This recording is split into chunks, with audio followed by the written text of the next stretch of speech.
शरद पवारांचे वय आणि शरद पवारांची परिस्थिती लक्षात घेता आता पवारांची लेक पुढील राजकीय डाव टाकू पाहते.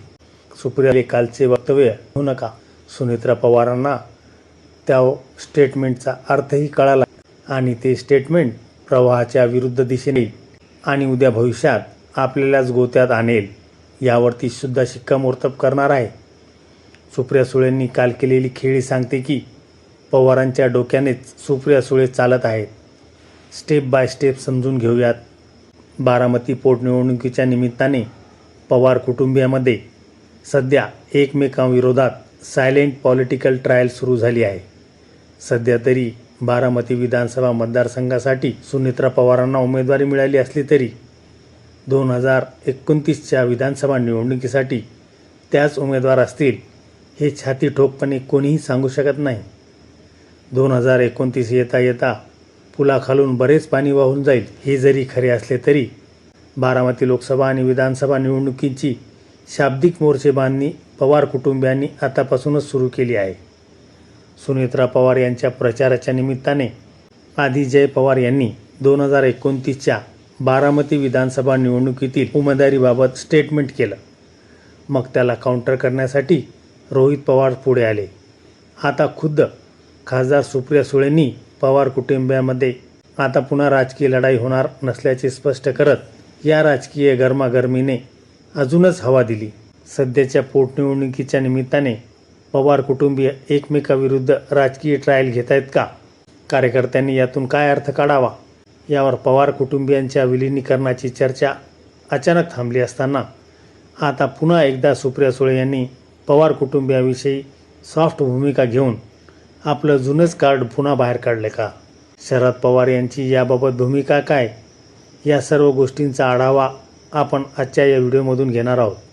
तारीख 23 एप्रिल बारामती विधानसभा पोटनिवडणुकीच्या मतदानाच्या निमित्ताने जय पवार यांचे एक मोठं विधान समोर आलं.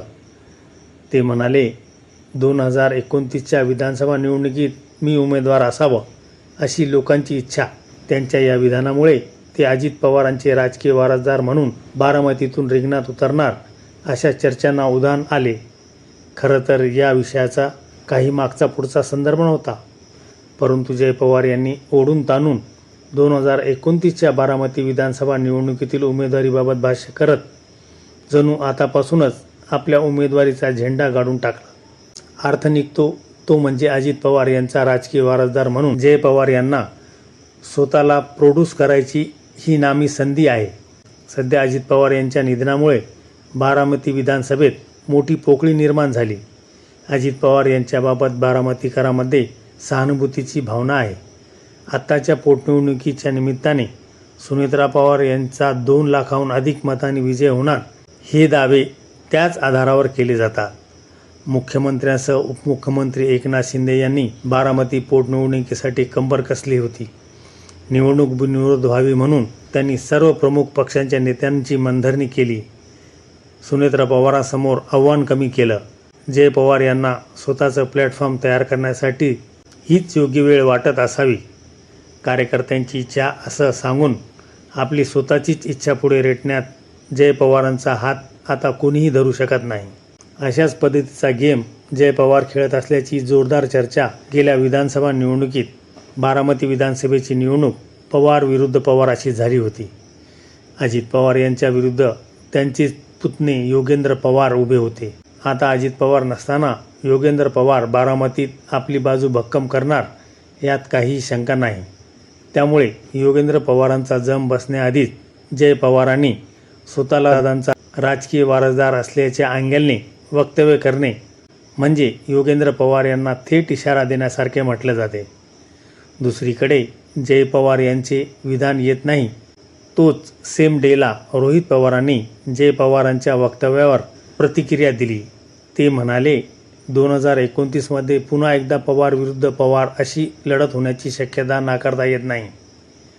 त्यांनी भाजपवर टीका करत म्हटले की पवारांचा वारसा संपवण्यासाठी काही लोक कौटुंबिक लढाई लावून देतात. आता रोहित पवारांच्या वक्तव्याचा राजकीय अर्थ निघतो की अजित पवार यांचं जरी निधन झालं असलं तरी अगदी डोळे झाकून बारामती विधानसभेची दावेदारी जय पवार किंवा सुनेत्रा पवारांना देण्यासाठी शरद पवार गट काही तयार नाही. पवार विरुद्ध पवार लढाई होणार याचे स्पष्ट संकेत असे जातात की जसं 2029ला जय पवार किंवा सुनेत्रा पवारांनी बारामतीची विधानसभा लढवायची ठरवली तर त्यांच्या विरुद्ध शरद पवार गट उमेदवार देणार.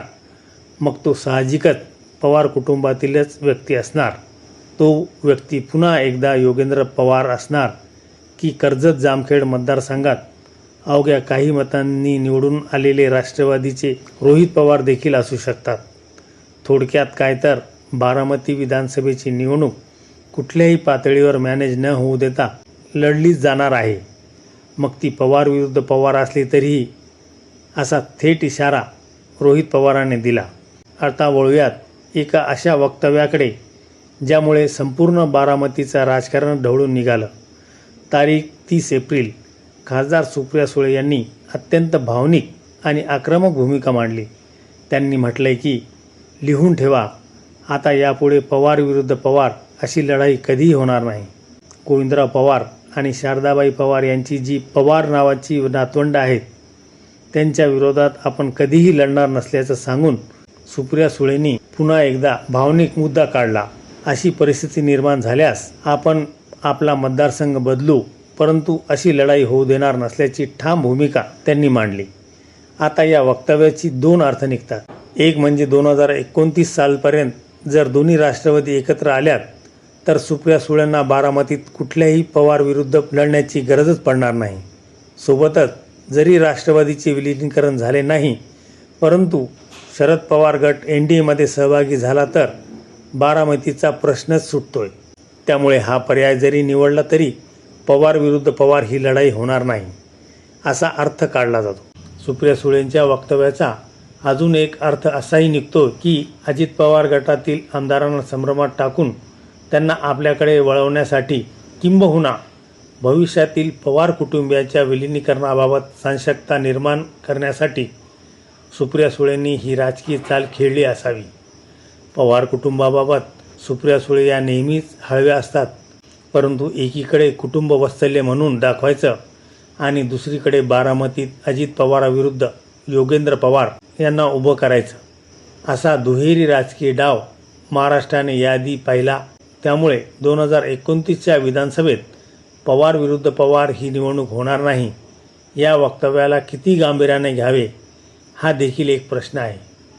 सुप्रिया सुळे यांची भूमिका ही पूर्णपणे कुटुंबाची एकता टिकवण्यासाठी घेतलेली माघार असली तरी राजकीय दृष्टिकोनातून पाहिलं तर बारामतीमध्ये पुन्हा कौटुंबिक संघर्ष झाल्यास मतदारामध्ये नकारात्मक संदेश जाईल याची त्यांना जाणीव आहे आणि म्हणूनच मतदारसंघ सोडेल पण कुटुंबाशी लढणार नाही हे विधान मतदारांची सहानुभूती मिळवण्यासाठीचे प्रभावी शस्त्र ठरू शकते. बारामतीच्या जनतेने आतापर्यंत पवारांना एक संघ पाहिला. 2024च्या लोकसभा विधानसभा निवडणुकामधील संघर्षाचा फटका दोन्ही गटांना बसला. त्यामुळे 2029मध्ये ही पुनरावृत्ती टाळून पवार ब्रँडची प्रतिष्ठा जपण्याचा प्रयत्न सुप्रिया सुळेंच्या विधानातून दिसतोय. दुसरीकडे रोहित पवारांच्या मते ही कौटुंबिक लढाई भाजपच्या फायद्याची आहे. पवारांना आपापसात लढून बारामतीमधील त्यांची पकड ढिली करणे हा भाजपचा मास्टर स्ट्रोक असू शकतो असा राजकीय कयास आतापासूनच लावला जातोय. 2029ची निवडणूक ही केवळ सत्तेची नाही तर पवार कुटुंबातील अस्तित्वाची लढाई असेल.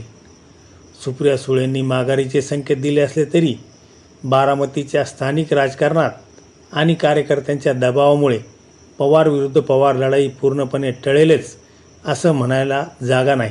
थोडक्यात सुप्रिया सुळे यांचं पवार विरुद्ध पवार लढाई याबाबतचं वक्तव्य व त्याला सुनेत्रा पवार यांनी दिलेला दुजोरा बघता एकमेकांविषयी सहानुभूती दाखवत दुसरीकडे राजकीय डावपेच आखायचे असा प्लॅन बी दोन्ही पक्षाकडून आखला जातोय. सुप्रिया सुळे यांनी बारामतीच्या पोटनिवडणुकीत सुनेत्रा पवार यांना दाखवलेला जाहीर पाठिंबा 2029पर्यंत कायम राहील की नाही या शंका भविष्यात अजित पवार आणि त्यांच्या कुटुंबियाप्रती असलेली सहानुभूतीची लाट ओसरलीच तर पुन्हा एकदा पवार विरुद्ध पवार असा सामना बघायला मिळू शकतो याचीच अधिकची शक्यता वाटते. पण या सगळ्या प्रवाहाविरुद्ध खेळीचा सुनेत्रा पवारांनाही पुरेपूर अंदाज बसलाय. त्यामुळे भविष्यात पवार विरुद्ध पवार ही लढाई पुन्हा एकदा बारामतीकरांना पाहायला मिळणार की पवार कुटुंबाचे मनोमिलन होणार हे काळच ठरवेल.